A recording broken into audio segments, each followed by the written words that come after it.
Hey, welcome everyone again. Today I'm going to be bringing you some fire here. I'm going to be going over the best lead for final expense telesales and selling final expense over the phone. If you find value in this video, please subscribe to my channel, like it, drop a comment. And if you're open for a 15 to 20 minute consultation after you watch this video, please shoot me an email, jve@thejve.com. I'm looking to help out as many people as I possibly can make it in this industry. So I'm going to be breaking this up into a few different types of leads.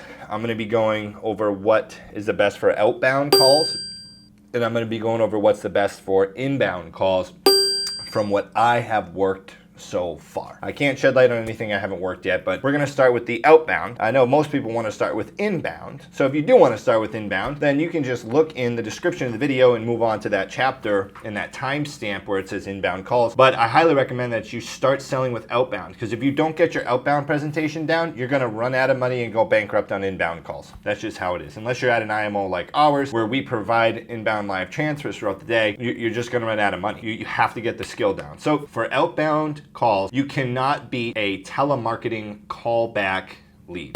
So a telemarketing callback lead, you may say, what is that? It's a lead that's generated from a telemarketing department. Most of them are overseas that you'll find.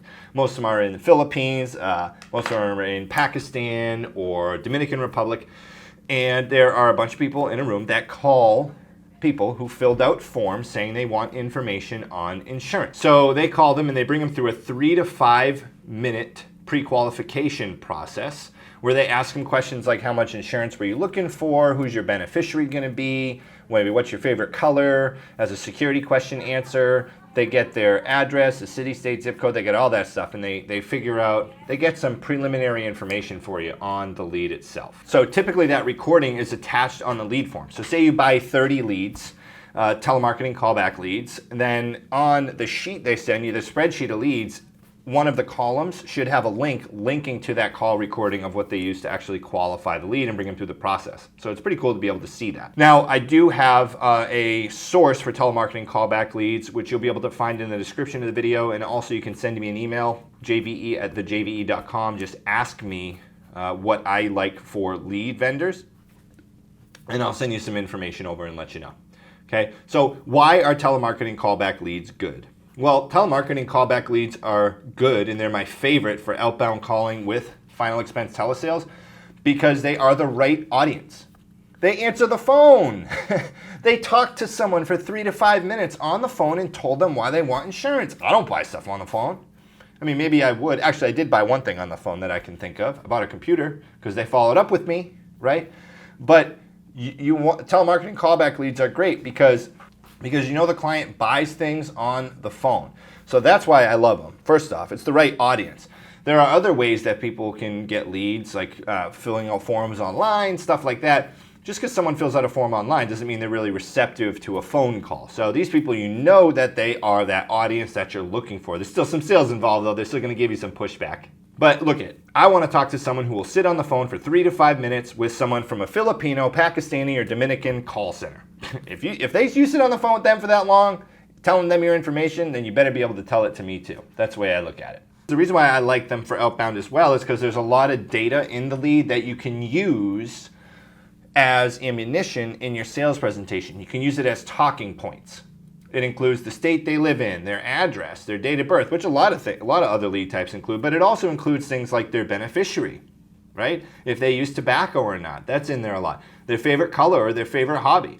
So these things that you'll see, I like seeing a lot of information because I can use them as conversation pieces as I go through the lead form, and it helps give me something to focus on if they give me an objection in the beginning. So if I call them and they give me some pushback, I handle it. You can check out my video on objections. I go over how to handle the intro to final expense telesales. You can check that out, specifically with telemarketing callback leads, and you'll be able to see how I handle some of the objections and what those pieces of information do. If someone says, I already have insurance, it allows me to handle that objection and then ask them a question about something in the lead form. So it just gives you more information to work on and talk about, see how I can compare and relate to the client. Also, telemarketing callback leads have a very long shelf life. So what I mean by that is they don't get stale. Other types of leads, like opt-in forms online, they get stale pretty quickly. When someone fills out a form online, you're going to want to call them within like a few minutes of them filling out that form, or else the chance of you selling them drastically decreases. When someone has a telemarketing lead and they go through that whole call, it's a much longer shelf life, meaning they're going to be in the market for longer. There's more commitment, and there's a much better chance that they remember. And it's just like a bigger, more interest on their end because they sat on the phone telling someone that for a while. So I have no problem working aged telemarketing leads, and neither do we here. I've gotten sales on aged telemarketing leads. A ton of my agents get sales on aged telemarketing leads, and they do just fine on it because people answer the phone. Now, you're going to have to call some extra aged leads, B leads, we call them, to get the sale, but they have a long shelf life. So what's that mean for you? It means, hey, if you're buying leads and you don't get a sale the first time you call them and they don't answer, that's okay. Keep calling them, because even if you talk to them a few weeks from now, there's still a good chance that you'll be able to convert that lead. Now, but what are the downsides? Well, they may be answering the phone, so that's what I said that I like about it, and they answer the phone, but they also may be answering the phone for other people. So that is a downside. They may be getting hammered all day long on the phone from different companies trying to sell them this, that, the third, or from other final expense marketing call centers, because maybe they filled out multiple forms online and those call centers are calling them to follow up about that, right? So they may be talking to multiple people. They may answer the phone and talk on the phone more, but they may give you some more resistance. Okay, they may get burnt out as the day goes on, or sometimes just burnt out about getting too many phone calls. And sometimes you can kind of feel that when you're talking to them. That's kind of a low downside, but it is a downside. I'm being transparent here.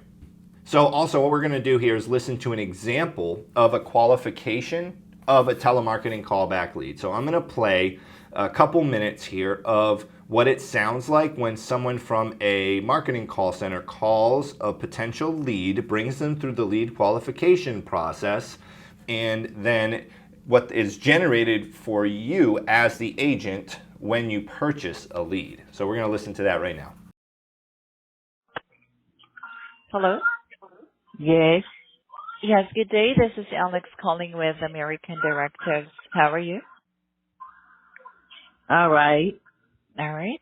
Well, you remember the reason for my call is I can see here that this number once requested a life insurance quote from our company. Just to confirm, are you right? Yes. All right. Thank you for confirming. And you meant just to make sure that I am talking to the right person. Your first and last name is... Yes. All right. And Miss Victoria, for us to give you the exact quote based on your age, how old are you right now? 44. 44. All right. Thank you for that. So we have rates here from 5 up to 50,000. Just in case, how much coverage would you like to review? I go for 15,000. All right, 15,000. I'll take note of that. So just in case we can find you a policy that would fit your needs and finances, who would be your possible beneficiary now? My husband. Your husband, right? Yes. All right. And yeah, for the security purposes of this quote, do you have any favorite color? Any color will do. No. All right, that's all right. Yeah, so just in case we got disconnected here, Victoria, when will be your most convenient time? Is it in the morning, afternoon, or any time? In the afternoon. All right, in the afternoon. And yeah, Miss Victoria, when will you be turning 45, or when is your date of birth? Yes. All right, thanks for that.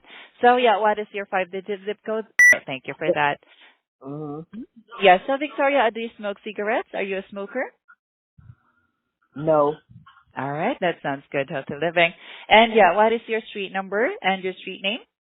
All right, thank you for that. And yeah, Victoria, for us to make sure that our licensed agent can reach you back, does American Directives and Partners have your permission to contact you back on this number? It's Okay. all right. Yeah, so just to confirm, your address is... Yes. Uh-huh. All right. Thank you for that. And yeah, Victoria, for us to be quick here, our licensed agent in the state of Florida will join this call just to give you this quote and to discuss to you the benefits that you may have right now. All right? All right. So the information that you just heard the marketing department in the Philippines collect is information that goes on the lead form. So I bleeped out stuff like the address and the name and the zip code and all that stuff, the phone number, obviously. But that's the information that you get on the lead form, and that whole recording is attached to the lead form. So as you can see, it's pretty high intent, like the person sat on the phone for a few minutes giving that information. Okay, so how do you handle these leads once you get them? How do you handle outbound telemarketing leads? Well, you can actually check out my video of how to handle the intro. Okay, that'll really, really help you. You'll see it in the description, how to handle the intro.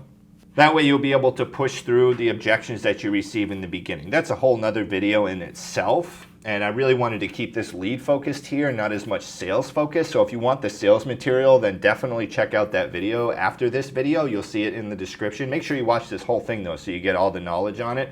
But check out that video and watch that. It'll really help you push through the resistance. And then I have another video about a script that you can use to make $100,000 a year selling final expense over the phone. I have a guy who used that script and made $20,000 AP in a week. With final expense over the phone. So check out that video. It's how to sell $100,000 over the phone in final expense, something like that. You'll see the video in the description.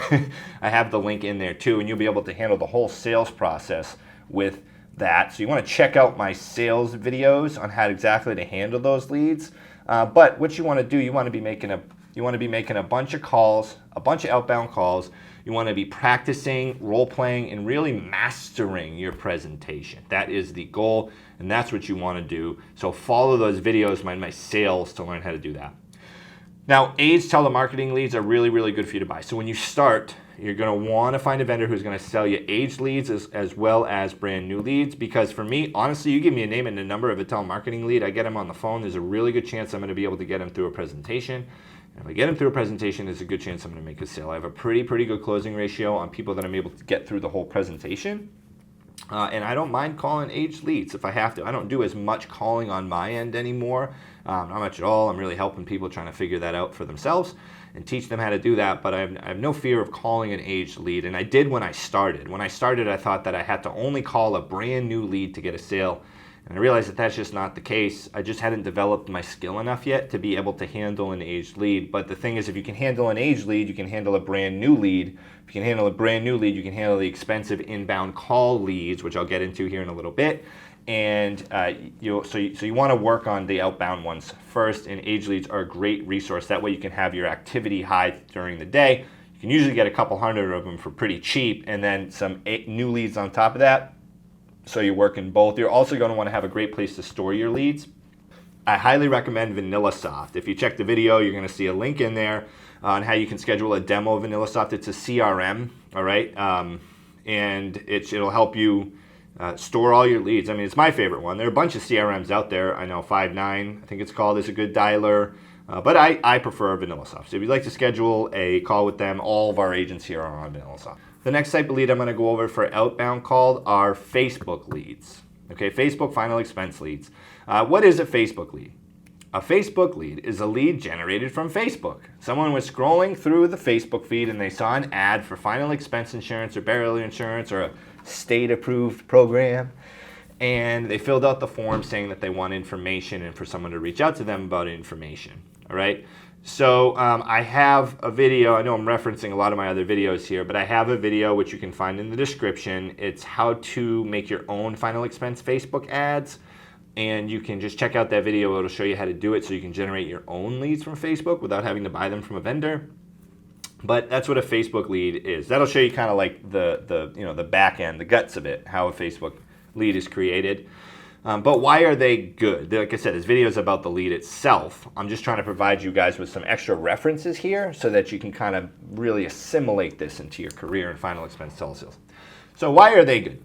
Well, you can call them immediately upon them filling out the form. So that's definitely a big plus to final expense Facebook leads. So what I mean by that is that when you make your own leads, when you're generating your own, right, from your Facebook account, you have the ability to set it up so you receive an email the second that person submits the information and submits the request for that lead.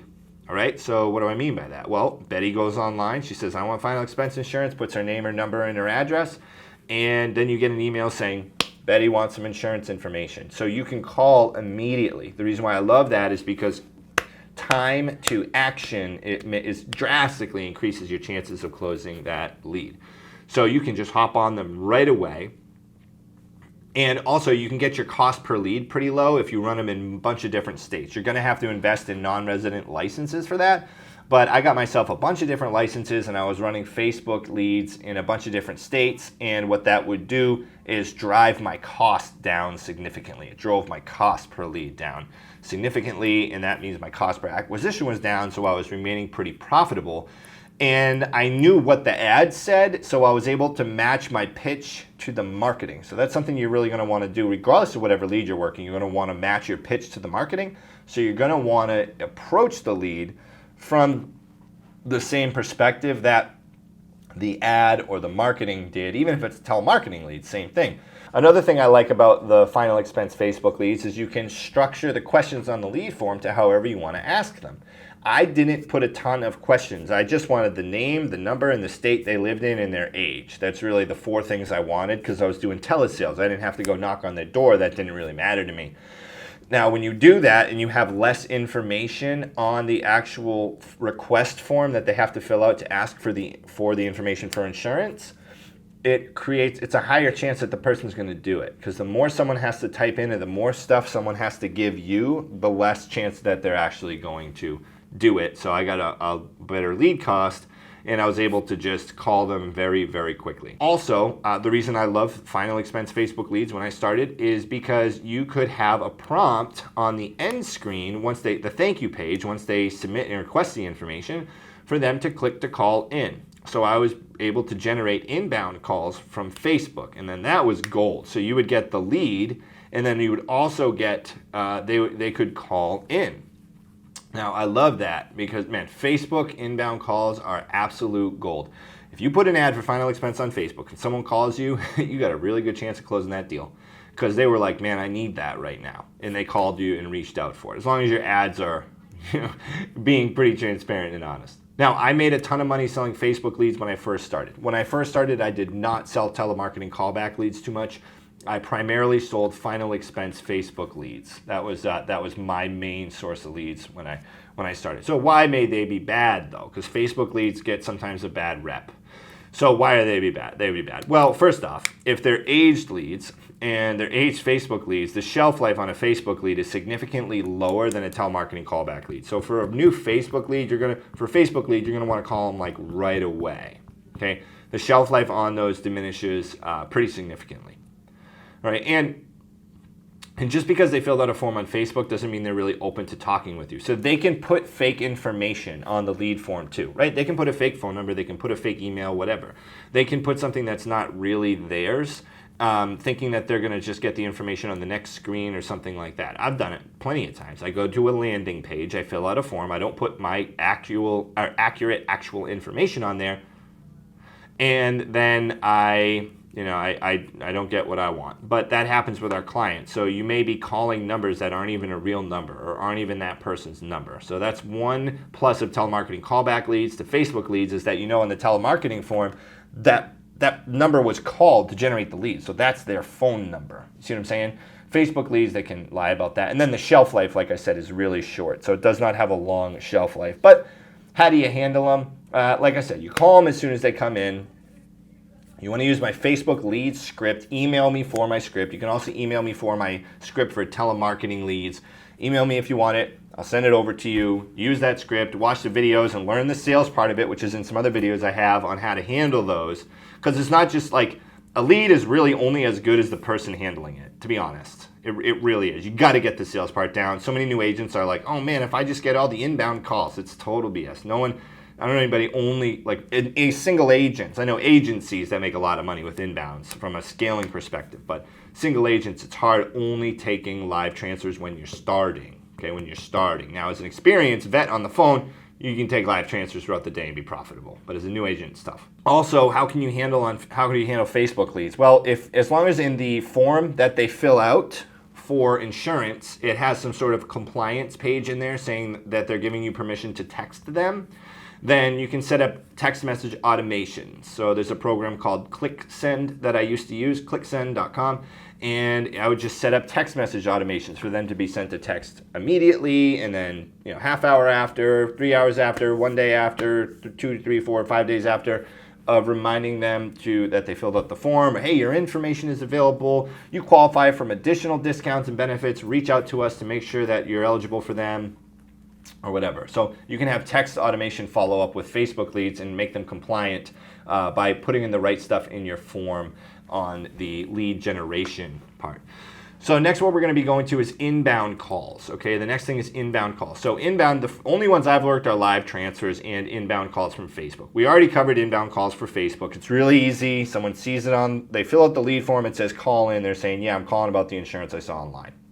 Handle it just like you would any other sale, same sales process. Now, a live transfer. What is a live transfer? A live transfer is generated from typically the same marketing department as the telemarketing callback leads. However, at the end, instead of telling them that an agent is going to call them back, they transfer them to a live agent waiting on the phone to take the call right away.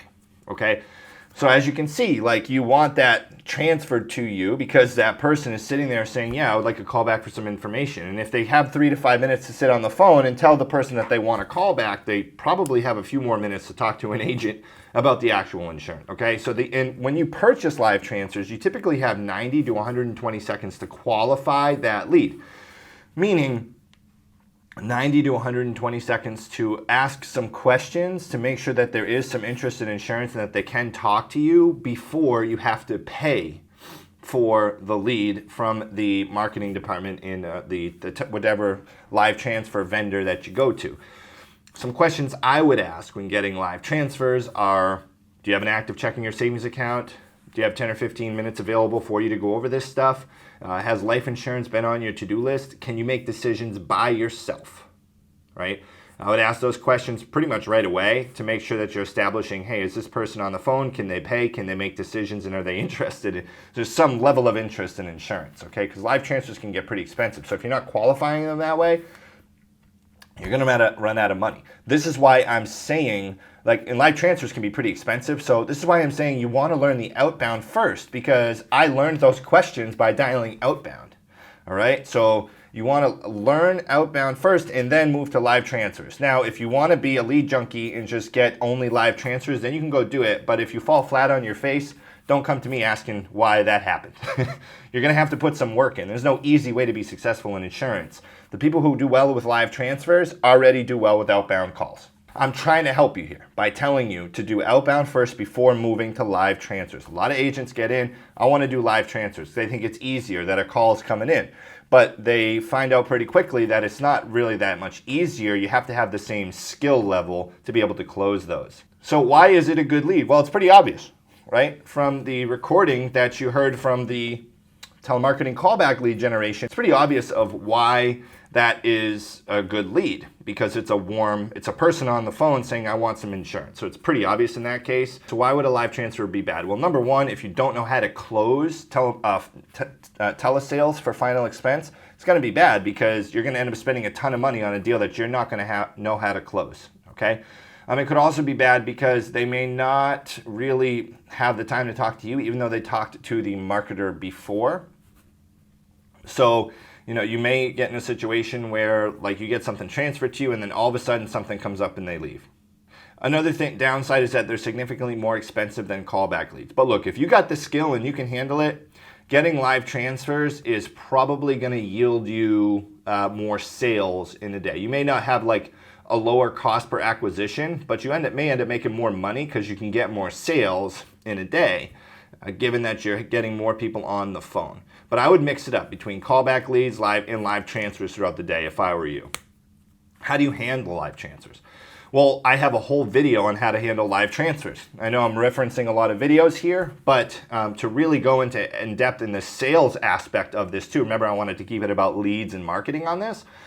To really go into the sales aspect and the marketing, this would be a 3-hour video and no one would watch it. So check in the video description for my video on how to handle live transfers. I have an actual live transfer that I made a sale on, okay? I play that recording, and I have an explanation of how you handle those live transfers, okay? You want to use my telemarketing callback lead script to handle live transfers. It's very similar. I bring them through a very similar process, but I just kind of give them a little bit of a cushion when they're transferred over, and I work on developing that relationship with them as well so that they like me and they trust me to do business with me. And then the last type of lead I'm going to talk about is TV leads. I have never worked television leads. A buddy of mine, David Price, his IMO or his insurance company that he's with, Senior Life Insurance Company, they have TV leads and they're exclusively advertised for Senior Life Insurance Company. So I think that that's a pretty good deal. I mean, you know, if someone sees an ad on TV for an insurance company and they call in asking for insurance from that insurance company and it's an ad for final expense insurance, you can't really beat that. That's like the laydown of the laydown. I can't imagine it would be any easier to sell someone insurance than that. So if you can get TV leads, then do it. If you need my friend's number, you just reach out to me, jve@thejve.com. I can link you with him. And I mean, TV leads I can't imagine something being better than a TV lead for a final expense over the phone, something easier. But for the rest of us, then telemarketing, callback leads, and live transfers, and then generating your own Facebook leads. TV leads, though, same thing. Like if you there's still going to be a sale required, right? Because they're going to call in, they're going to say they're shopping around, they just want some prices, just some numbers. So you still got to have some sales skill. So I would still work on the outbound. What's this mean for you? You're going to have to make phone calls to be successful in final expense telesales. You're not just going to get calls all day from people asking to buy insurance from you. But those are the main types of leads. So I hope you enjoyed this video. Like I said, once again, check out the video description for a ton of different references of other videos that I have that can help you maximize your profits in your sales and your conversions in final expense telesales. Subscribe to my channel. I hope this helps you guys. I'm looking forward to providing you more value every single week. And if you want a free 15 to 20 minute consultation and training with me, just reach out to me on my email, jve@thejve.com, jve@thejve.com. Thank you.